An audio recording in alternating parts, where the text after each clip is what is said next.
अब नेक्स्ट आते हैं हम students verb. This is the most important topic कहिए, चैप्टर कहिए, पॉइंट कहिए, कुछ भी कहिए, वर्ब जो है इंग्लिश ग्रामर की सोल है। तो verb is the soul of English grammar. क्रिया को समझना बड़ा ज़रूरी है, क्योंकि जितने भी रूल्स हैं वो हमारे कहाँ घूमते हैं, वर्ब के चारों तरफ घूमते हैं। ये वर्ब ही है, क्रिया है।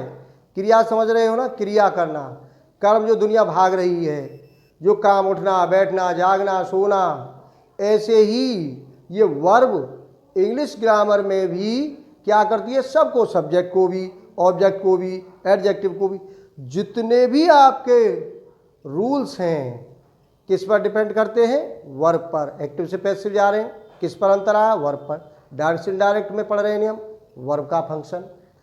Complex, compound, simple to simple, participle, infinitive, gerund, जितने भी आपके के ये प्रेजेंट पार्टिसिपल की क्रिया है, ये पास्ट पार्टिसिपल क्रिया है, ये परफेक्ट पार्टिसिपल की क्रिया है, ये आपकी जीरंड वर्ब है, ये आपकी इन्फिनिटिव वर्ब है, ये आपकी ट्रांजिटिव वर्ब है, ये आपकी इंट्रांजिटिव वर्ब है, ये आपकी मॉडल है, ये ऑक्सिलरी है, ये वर्ब टू भी है। It means there are thousands of rule of verb. आप हजारों हजारों नियम किसके हैं, वर्ब के ही हैं, जो करेक्शन में भी आते हैं, हर कंपटीशन में आते हैं, आपकी किताबों में छोटे से लेकर के बड़े तक सभी जगह वर्ब्स की ही बात की जाती है। इसीलिए वर्ब के लिए क्या करना है, सबसे पहले एक तो वर्ब को समझ लें, वर्ब को थोड़ा सा पहचान कर लें, उसके बाद क्या करें, फॉर्म याद कर लें। फॉर्म याद करने के बाद फिर धीरे धीरे टेंस में आए, और टेंस के बाद फिर हम बड़े finite, non finite, verb to be, modal verb, और उन सब से मिलकर के फिर आपके बड़े नियम, कॉम्प्लेक्स, कंपाउंड, ये सब बन जाते हैं। तो अब आइए वर्ब की बात करें, क्रिया। तो क्रिया की एक पहचान तो ये भी है, आप पहचान कर लिए कि सामान्यतः वर्ब हिंदी सेंटेंस की, नोट कर लीजिए बात को, कि अंत में आती है। एक तो ये पहचान हो गई कि सामान्यतः वर्ब हिंदी सेंटेंस के अंत में ही आएगी, सामान्यतः।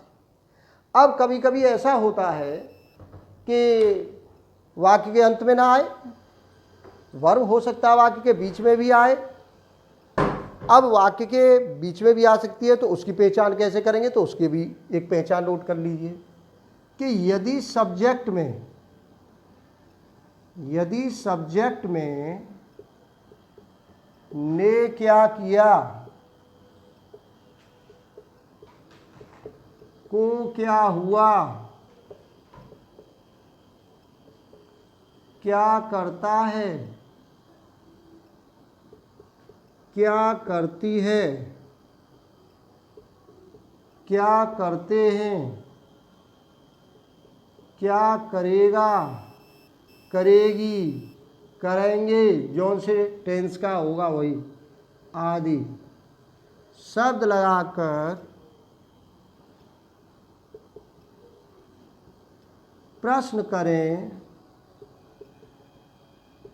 तो उत्तर जो होगा आपका, उत्तर में क्या आ जाएगा आपका, उत्तर में क्या आ जाएगा आपका, वर्ब। तो उत्तर में वर्ब आएगी आपकी। तो यदि सब्जेक्ट में, देखिए, यदि जब आप सब्जेक्ट की पहचान कर रहे थे तो क्रिया में, मुख्य क्रिया में कौन या किसने शब्द लगा रहे थे। अब क्रिया की पहचान कर रहे हैं तो कर्ता में क्या लगा रहे हैं, ने क्या किया, को क्या हुआ, क्या करता है, क्या करती है, क्या करते हैं, क्या करेंगे, क्या किया होगा, क्या कर चुका होगा, क्या कर चुका है, क्या कर चुका था। इस तरह से जिस टेंस का वो वाक्य है, उस वाक्य की, उस सेंटेंस की वर्ब में आपको प्रश्न लगाना है। तो उत्तर में उस वाक्य के सब्जेक्ट में प्रश्न ये लगाना है, ने क्या किया, को क्या हुआ या क्या करता है, ये शब्द लगाकर प्रश्न करना है। तो उत्तर में आपकी वर्ब आ जाएगी, यदि वो सेंटेंस के बीच में भी आई है या अंत में आई है। तो मैं ये बात कह रहा था कि सामान्यतः आप सेंटेंस देखोगे तो हिंदी वाक्य के अंत में ही वर्ब आएगी, लेकिन कभी कभी वाक्य के बीच में भी आ जाती है या कहीं कहीं साइड से इधर उधर कर देता है, उसके लिए ये पहचान हम पढ़ रहे हैं। जैसे मैं एक सेंटेंस लिख दूं यहाँ पर, आप इससे समझ लीजिए। जैसे मैं तुम्हारी शिकायत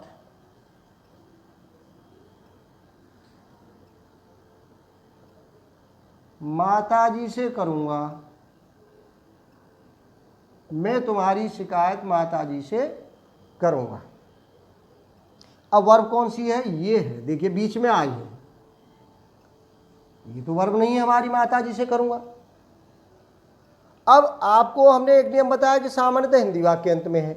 अब अंत में नहीं तो आप दूसरा देख लीजिए, सब्जेक्ट कौन सा है? शिकायत करने का वाला कौन है? मैं हूँ।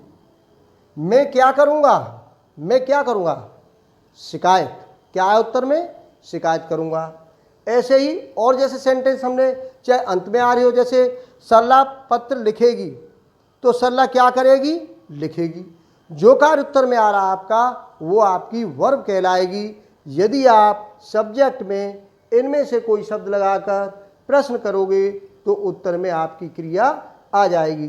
तो ये पहचान आपकी वर्ब की हो गई, और दोनों पहचान हो गई कि एक हिंदी वाक्य अंत में आती है। और मोस्टली वर्ब को आप जानते हैं, क्योंकि फॉर्म याद करोगे, उठना, बैठना, जागना, सोना, खाना, पीना, ये सब क्या है? वर्ब्स हैं। तो वर्ब को ज़्यादा कठिनाई नहीं होती है पहचानने में।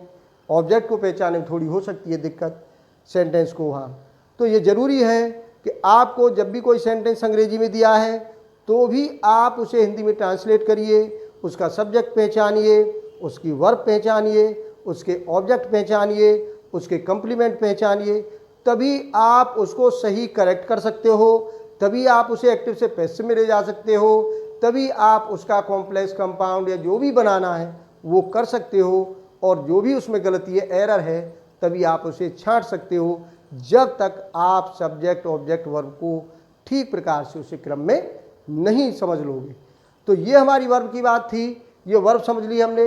अब वर्ब का हमने कह दिया कि बहुत बड़ा क्षेत्र है। अभी ये तो हमने एक तिनका सा उसका लिया है, अभी बात करेंगे फिर ट्रांजिटिव इंट्रांजिटिव वर्ब की। तो वो नेक्स्ट अब हम वीडियो में बात करेंगे कि वर्ब की कि कौन सी वर्ब ट्रांजिटिव होती है और कौन सी वर्ब इंट्रांजिटिव होती है।